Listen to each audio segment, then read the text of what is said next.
Conexão Vaticano. Você por dentro dos últimos acontecimentos do Vaticano. Conexão Vaticano, aqui na Coração Fiel, no nosso Bom Dia Família. E hoje, de maneira especial, queremos acolher com muita alegria o Padre André Luiz, nosso pároco da Paróquia Nossa Senhora das Graças. Seja bem-vindo, Padre, sua bênção. Deus abençoe, Vinícius. Quero cumprimentar a todos aí do programa Bom Dia Família, de modo especial do quadro Conexão Vaticano. E estamos vivendo um momento histórico aqui na Igreja Católica no mundo inteiro, né? Graças a Deus, a nossa igreja, ela se faz presente. O próprio significado da palavra católico significa, né, universal, que está no mundo inteiro.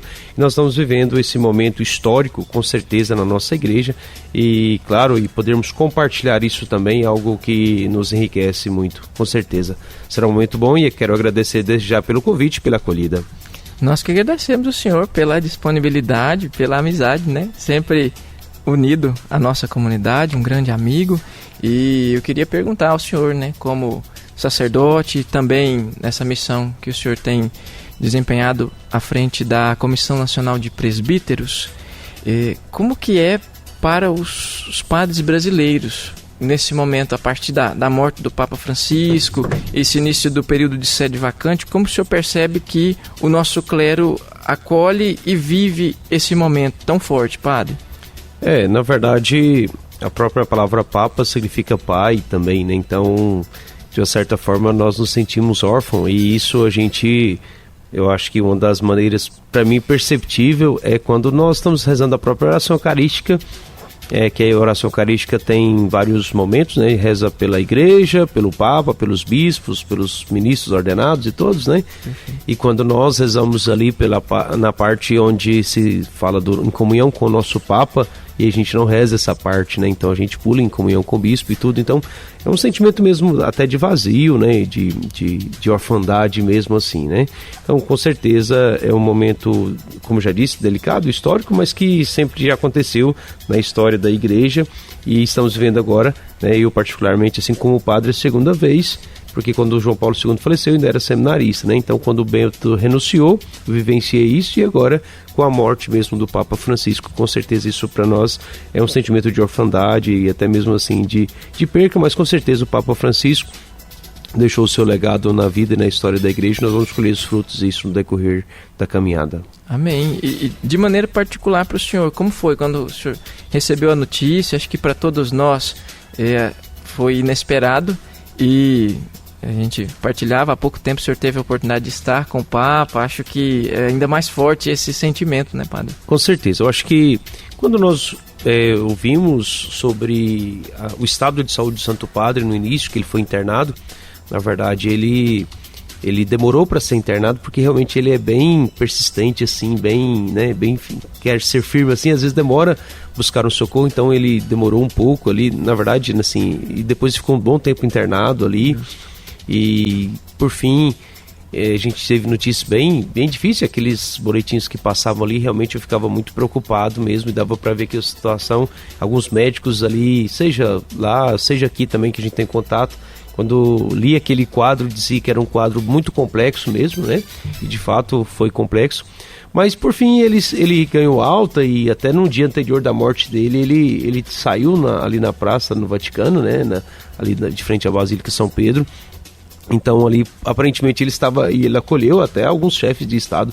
Eu lembro que Dom Ricardo até um dia disse que ele fez esse comentário, que a agenda do Papa é uma agenda desumana, assim, portanto, de trabalho e de atividade. Então ele mesmo doente, mesmo ali tudo, ele saiu ali, fez um percurso ali, na verdade foi sua última aparição ali enquanto vivo, né, na Praça de São Pedro ali. Então realmente algo foi inusitado, assim, foi forte aquele momento. Então na segunda-feira eu não esperava isso, porque sendo no domingo, até uma pessoa, eu comentei, né, mas no domingo, ontem ele mesmo saiu assim, e a pessoa falou, padre, é aquela melhora para a morte, né, que algumas pessoas até comentam. Então realmente, assim, de imediato ali naquela segunda-feira, ele já não estava mais no hospital e tudo. Então ali fiquei surpreso, mas ao mesmo tempo a gente já estava um pouco preparado, no sentido de que, pelas notícias e por tudo aquilo que ele estava vivendo, né? E claro, o Papa Francisco, eu tive um contato com ele mais direto agora, faz um ano, fevereiro agora fez um ano, onde eu participei do Simpósio Internacional de Formação Permanente para Presbíteros, E dentro dessa programação havia uma palestra, uma formação, uma pregação que foi feita pelo Papa Francisco. No dia ele não estava muito bem de saúde também, um pouco gripado, mas mesmo assim ele esteve conosco lá, ele fez uma colocação, eu tenho anotado, tenho gravado isso. E no final nós, enquanto presidente das comissões nacionais, nós ficamos bem à frente mesmo, no lugar até de destaque ali, quase do lado dele, não do lado, mas bem de frente mesmo ali. E então tive essa graça, e quando ele terminou a pregação, ou a palestra, a formação da parte dele, primeiramente os bispos que lá estavam presentes, foi lá e cumprimentou pessoalmente, depois ele saiu na cadeira de roda e foi cumprimentando nós que estávamos ali à frente. Então tive a oportunidade também de conversar, de pedir a ele a bênção também para os padres do Brasil, e assim, dizendo, né, me apresentando que era padre, que era representante dos presbíteros aqui do Brasil. Então alegria grande, com certeza, né? Uma graça, e é muito marcante, muito forte a figura, o Papa Francisco com todo o seu carisma, e de repente fica também esse vazio. Acho que essa expressão que tem sido tão trabalhada, a sede vacante, eu gostaria que o senhor pudesse só explicar de maneira simples para o nosso público o que significa e o que implica esse tempo de vacância à frente da igreja. O Papa, a partir do momento que ele morre, né, então a sede fica vacante. Na verdade, quem comanda isso aí, esse processo, é o cardeal Carmelengo, né?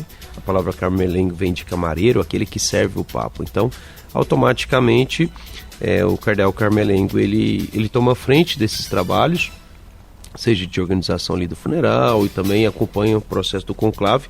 Por mais que quem convoca o conclave é o cardeal decano, né, o mais velho, ele faz esse convite, essa convocação, não é nem um convite, é uma convocação. Perfeito. Né, o cardeal Carmelengo é o Kelvin Ferro, eu acho que ele é francês, se não me falha a memória. Então ele que está como se fosse um administrador, assim, né, nesse período. Então tem esse processo, então ele que está à frente, acompanha ali todo o processo de organização do conclave.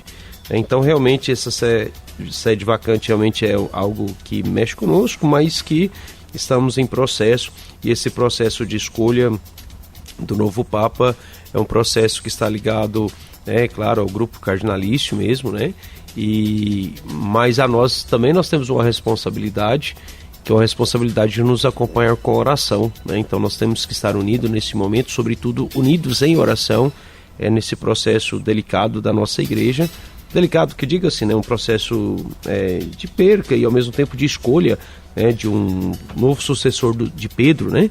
Então nós sabemos que isso é bíblico, isso é instituído por nosso Senhor Jesus Cristo, dando a autoridade a Pedro. Tu és Pedro, sobre essa pedra eu edificarei a minha igreja, tudo que ligares no céu será ligado, tudo que ligares na terra será ligado no céu, tudo que desligares na terra será desligado no céu.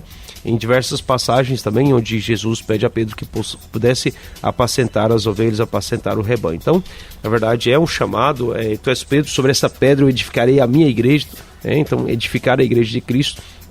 Então, a escolha do sucessor de Pedro realmente é algo que nos chama a atenção, e que nós devemos participar com a nossa oração, e assim pedir a graça de Deus, para que o Espírito Santo possa agir, para que de fato aconteça a surpresa do Espírito Santo, né? Eu acho que isso é o mais interessante, e nós sabemos que a nossa igreja ela é fundada por Cristo, manifestada em Pentecostes.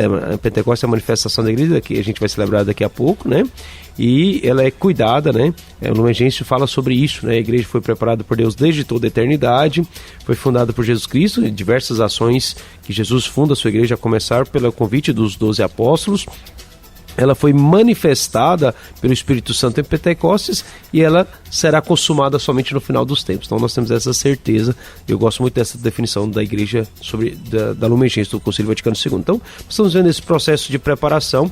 Os cardeais já estão lá reunidos, né, em oração, já também faz-se uma análise da realidade atual da igreja no mundo, das necessidades, das urgências, não só da igreja, mas das urgências atuais.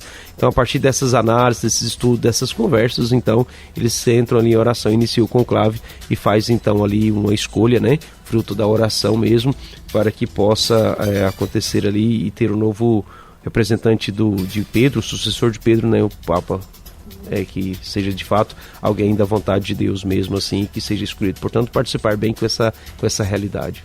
Amém. É um momento marcante na história da igreja e eu queria saber se o senhor percebe que isso impacta de maneira direta a fé do povo, a devoção dos fiéis, se impulsiona, o senhor tem percebido no contato com os paroquianos? Com certeza, eu acredito que todo momento difícil ele gera unidade.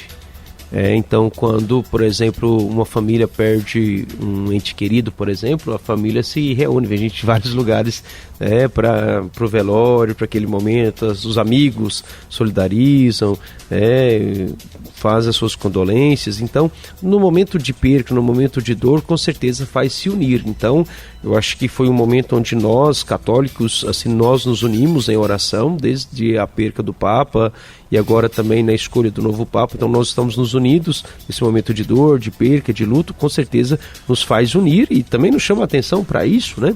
E depois também eu digo que a influência da igreja, a igreja também ela tem uma dimensão geopolítica, né? Ela não somente dentro do ponto de vista eclesial e de fé, mas também do ponto de vista no geral mesmo. Acho que o mundo inteiro tem voltado para Roma, né? O mundo inteiro tem voltado para Roma. Inclusive muitas pessoas têm dado opiniões sobre o futuro Papa e não sei o que e tal. Até eu penso, né? Até brinco, poxa, mas o Papa é da Igreja Católica, dos católicos, então por que outras pessoas querem exigir um estilo? Nem nós podemos, né? Nós temos que rezar e pedir o Espírito Santo, mas é dizer isso, né? Que o Papa também ele é um chefe de um Estado, né? O Vaticano é um país, é um Estado, então, portanto, prova disso foi no funeral do Papa Francisco, né, onde vários líderes mundiais ali estiveram presentes, onde a mídia se faz presente. E claro, nós tivemos até aquela cena marcante, né, do Donald Trump com esqueci o nome da Ucrânia, o presidente da Ucrânia, né? Zelensky, né? Eles tinham até tido uma discussão ali na Casa Branca e ali 2 cadeiras básicas e simples ali, porque sempre 2 chefes de Estado se reúnem numa pompa, né, numa coisa muito assim ali, uma coisa bem informal mesmo, dentro de uma igreja, 2 meio que, pelo menos aquela cena ali parecia uma reconciliação ou algo ali próximo ali, pelo menos de poder sentar, né? Então, une-se os chefes de Estados ali, tivemos vários representantes de Estados, de diversas profissões religiosas, mas ali estavam como chefe de Estado. Então, o mundo todo volta para Roma. Tem um livro, né, Todos os Caminhos Voltam para Roma, mas agora o mundo todo volta para Roma, olhar para Roma ali. Claro que o Papa ele é o representante dos 1,4 bilhões de católicos no mundo, né, mas também o mundo, aqueles que não são católicos de outras denominações ou também não cristãos, eles também voltam a olhar ali também, porque com certeza a presença do Papa também influencia a igreja, claro, mas também o mundo no todo. E todos os papas eles tiveram também uma influência política, né? O Papa João Paulo II, que foi vítima ali do próprio comunismo mesmo na Polônia. Ele sofreu tantas perseguições, depois ele foi um dos responsáveis pela queda do Muro de Berlim e tantas outras coisas assim que realmente aconteceu no mundo sob influência dos papas, né? Então os papas também têm sim sua influência política e com certeza, né, cada um tem a sua contribuição. Esses dias para trás até ouvi falando, né, uma pessoa foi dando uma palavra para cada papa, né? E a palavra do Papa Francisco é exatamente a palavra caridade, né? O Papa da caridade, o Papa que dá atenção para aqueles que necessitam. E assim, então, eu acredito que é um momento forte para a igreja e nós devemos acompanhar com a nossa oração, é claro. É uma grande missão no âmbito espiritual, mas como o senhor dizia também, a nível mundial, é uma grande figura e a gente entende que é uma escolha de Deus. E quando o senhor fala da importância da oração, eu gostaria de perguntar como que de maneira prática, nós que estamos aqui fisicamente distantes, mas com o coração unido como igreja nesse tempo, quais seriam atitudes práticas em casa, na missa, na oração cotidiana, como estar unido nessa intercessão, como que os fiéis devem realmente viver? Eu acho que a oração toda no geral é bom, mas colocar na intenção da Santa Missa, nas práticas piedosas, né? Cada um tem suas piedades pessoais, particulares, como o Santo Terço, o ofício e tudo, né?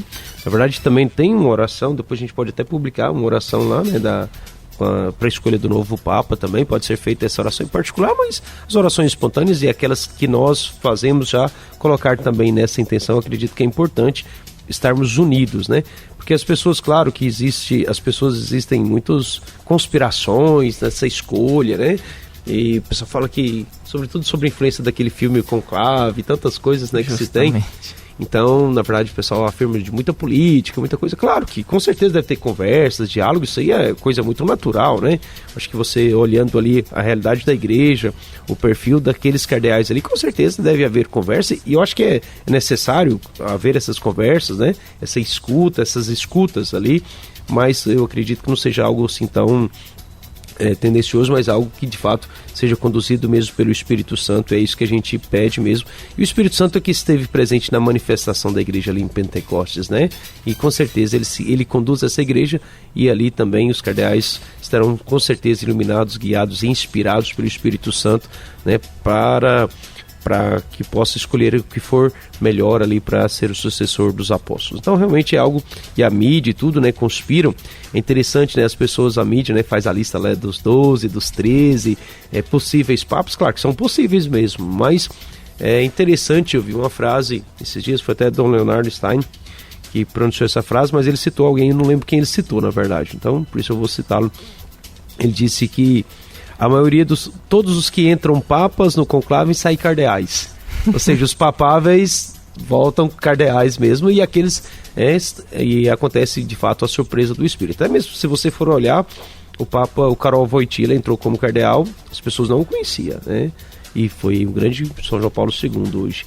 Depois o próprio Papa Bento XVI, por mais que o Papa Bento XVI era muito conhecido ali pela congregação da fé, pela doutrina da fé, mas ele não era um dos nomes mais cogitados, né, assim. E depois veio então a surpresa do Papa Bento XVI, Bergoglio, né, dentro daquela lista enorme, assim. Eu lembro uma vez comentando com o Dom José Francisco, ele citou o nome do Bergoglio, mas assim, dentro da mídia mesmo, os que mais falavam assim, não foi os que foram escolhidos. Então eu acredito que também hoje tem esses tantos, né. Eu acredito que a mídia ela sugere esses pelos cargos de responsabilidades, né? Por exemplo, se você pegar o cardeal Parolin, é um chefe de Estado, né? Então ele é o segundo depois do Papa Francisco, ali depois, na época do Papa Francisco, ele era o segundo, então era alguém de destaque. Você pegar o cardeal Tagle também, né?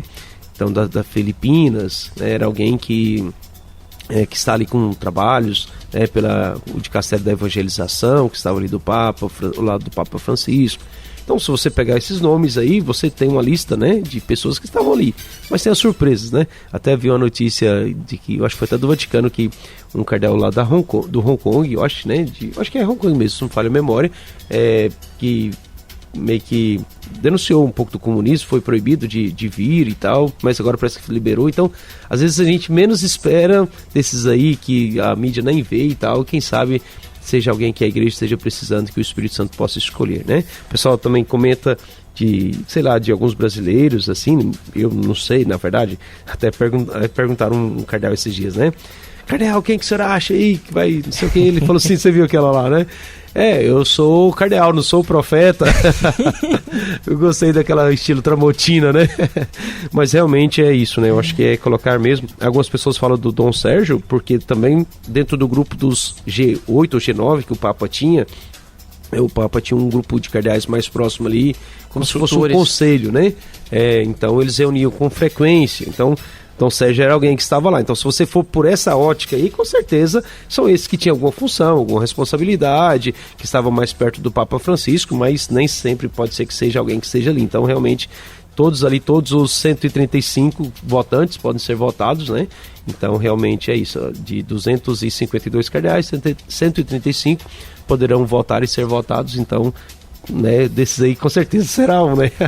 Inclusive tem um que não é bispo, né? Olha só. Que é o cardeal Raniero Cantalamessa, né? Perfeito. Que o Papa, ele foi pregador da Casa Pontifícia desde a época de São João Paulo II, ele pregava para a coroa romana, retiros e tudo. Depois veio o Papa Bento XVI, o manteve como pregador da Casa Pontifícia, e o Papa Francisco fez da mesma forma, só acho que 2 últimos anos aí que não mais, mas o Papa Francisco o escolheu para ser cardeal. ele aceitou o convite, mas com a condição que ele não fosse ordenado bispo. Ele queria morrer frade, né? Então esse aí, frei padre, né? Então tem o Frei Raniero Cantalamessa aqui dentro do Colégio Cardenalício, é o que eu conheço, na verdade. Acho que um dos únicos aí que não é bispo, mas que é somente padre e é cardeal, com certeza estará lá no conclave. Eu acho que está, não sei se já passou dos 80 anos também, não me traz a memória agora, né? Mas pelo menos é alguém cardeal que não é bispo. Perfeito, e penso que é um grande testemunho, enquanto a gente vê muitas vezes na mídia secular essa impressão de disputa, de poder, e a gente enxergar com essa visão espiritual, com essas virtudes que o próprio Senhor dispõe para os seus servos. E aproveitando que o senhor tocou no assunto do filme, só de maneira extra aqui, né, a orientação do senhor como pastor para os fiéis, com relação a essas especulações que surgem na mídia, essas informações extraoficiais, seria de evitar o contato? O que o senhor diria? Uma palavra com relação a isso? Assim, eu acho que ouvir ali, ver os comentários, assim, eu acho que não faz... Eu acredito que não faz mal, né? Assim, eu acho que a gente não pode perder o foco e saber que ele realmente é conduzido pelo Espírito Santo. Claro que tem alguns repórteres que são bem preparados, a gente vê mesmo, tem alguns que são vaticanistas e tudo assim, mas mesmo assim eles passeiam, né? Eles navegam mesmo, né? E outros, às vezes, nem tem essa formação. Eu vi um repórter esses dias, ele, aqui agora está tendo o cardeal, inclusive eu acho que era até o Tagle que estava conduzindo o texto, falou, está tendo um terço aqui agora... Pois é, a missa aqui está sendo celebrada pelo cardeal. Não, aí você vê que eles não sabem o que é missa, o que é terço, enfim, né? Mas só dizer, assim, eu acho que pode acompanhar, assim, eu acho que essas leituras de cada um, pode ser que estejam certas também, não sei, né? Pode ser que acerte, se for aquele que o Espírito Santo, de fato, quiser que conduza a igreja, então eu acho que não tem problema. Claro que algumas pessoas exageram em algumas situações, mas eu acho que acompanhar com as orações e que aqueles que gostam de ouvir as notícias, as cogitações, as possibilidades, eu acho que não precisa chegar a fazer uma aposta, como o pessoal fazem aí, justamente, né? Mas eu acho que pode acompanhar, ver o que a mídia também, o que as pessoas imaginam e pensam, né, da igreja, mas eu acho que o mais importante mesmo é a oração, é acompanhar mesmo ali com a nossa oração, e nós vamos ter o resultado oficial mesmo, né, quando começar o conclave. Depois, acho que no primeiro dia tem uma votação, um voto, né? Uma votação, na verdade. Depois, os outros dias são 4 votações, 2 pela manhã e 2 pela tarde. E a partir do momento que alcançar, né, a maioria qualificada, que são os 2 terços de voto mais um, e aí sim teremos um novo Papa com a escolha dos cardeais, mas iluminados pelo Espírito Santo. Amém. A partir da próxima quarta-feira, dia 7 de maio. 7, exatamente. E claro, a nossa rádio estará também acompanhando, trazendo informações. O senhor citava o cardeal Cantalamessa, chegou aqui para nós da redação, ele tem 90 anos. 90 anos, não então participa. Ó, o pessoal tá antenado aí, né? Obrigado. É isso, nossa equipe trabalhando, trazendo informação. E eu acho que de tudo, padre, fica para nós essa grande... lição de, seja quem for o eleito, nós, enquanto povo de Deus, como fiéis, cabe acolher com amor. Penso que esse tempo de oração, de expectativa, ainda mais dentro do ano da esperança, é para nós uma preparação para bem acolher e que estejamos espiritualmente unidos ao novo Santo Padre, o Papa. E queria pedir ao senhor para conduzir também a oração para nós, junto com nossos ouvintes, nesse momento, para rezarmos nessa intenção. Ok. Vamos pedir a graça de Deus, né? A ação do Espírito Santo sobre a nossa igreja, sobre os cardeais que já se encontram lá em Roma. Todo esse processo, esse trabalho, que da mesma forma que o Espírito Santo foi enviado sobre os apóstolos, sobre Maria no cenáculo, em oração, que nós possamos manter uma igreja em oração.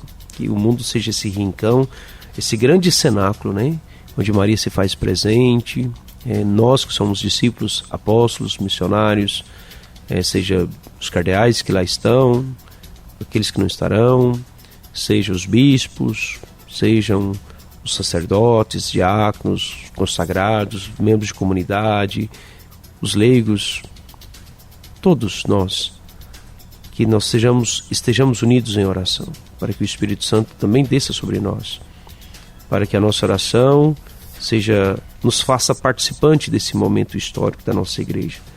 Que o Espírito Santo nos conduza cada dia mais. E também, claro, né, para acolher o novo Papa, para acolhermos com alegria o sucessor do Pedro, dos apóstolos. Que Deus nosso Senhor nos dê essa graça e que o Senhor nos ilumine. Peçamos a intercessão da Virgem Santa, de Nossa Senhora, que também esteve presente no cenáculo, esteve presente em Pentecostes. Maria, que é aquela espelho do Espírito Santo, imã do Espírito Santo, aquela que atrai o Espírito Santo, que ela possa nos cobrir com o teu manto sagrado. E assim podermos fazer de nós instrumentos vivos. Dom Messias até falava, quando ele chegou na diocese, toda novidade nos assusta, mas quando essa novidade vem de Deus, ela deve nos trazer paz. Então que nós possamos estar em paz, porque abertos à ação e à graça do Espírito Santo, para vivermos cada dia na presença e na graça de Deus. Por isso nós pedimos a bênção e a proteção divina sobre todos aqueles que estão nos ouvindo neste momento e aqueles que irão assistir depois, para que a bênção de Deus desça e permaneça, que a intercessão de Nossa Senhora, que ela nos cubra com o teu manto sagrado. Salve Rainha, Mãe de Misericórdia, vida, doçura e esperança, nosso salve. A vós bradamos, degredados, filhos de Eva, a vós suspiramos, gemendo e choramos este vale de lágrimas. Eia, pois, advogada nossa, estes vossos olhos misericordiosos nos volvei, e depois deste desterro mostrai-nos Jesus, bendito é o fruto do vosso ventre. Ó clemente, ó piedosa, ó doce sempre Virgem Maria, rogai por nós, Santa Mãe de Deus, para que sejamos dignos das promessas de Cristo para sempre. Amém.